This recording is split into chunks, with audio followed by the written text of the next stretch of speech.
Ezekiel chapter 37. యెహోవా హస్తము నా మీదికి వచ్చెను, నేను ఆత్మవశుడనై ఉండగా యెహోవా నన్ను.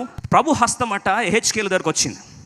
యెహెజ్కేలు భక్తుని దగ్గరికి ప్రభు హస్తం ఉంటే అక్కడ వెంటనే కనిపించింది ఏంటంటే, నేను ఆత్మవశుడనై ఉండగా. ఇప్పుడు బాగా గమనించండి, అంటే ప్రభు హస్తం యొక్క సామర్థ్యము, ప్రభావము యొక్క శక్తి యొక్క భద్రతల్లో నువ్వు ఉంటే అక్కడ కనిపించేది ఏంటంటే ఆత్మవశములో ఉంటావు. Very simple. Where there is hand of God you will be in the control of the spirit of God. దేవుని హస్తం అనగా ప్రభు యొక్క పరిశుద్ధాత్మ దేవుని యొక్క సన్నిధి యొక్క ప్రభావం. అపోస్తల కార్యం 1వ అధ్యాయం 8వ వచనం, ఆయనను పరిశుద్ధాత్మ మీ మీదికి వచ్చినప్పుడు మీరు శక్తి నొందుతారు గనుక మీరు యెరూషలేములోను యూదయ సమరయ దేశం అందంతటను భూదిగంతములకు నాకు సాక్షులై.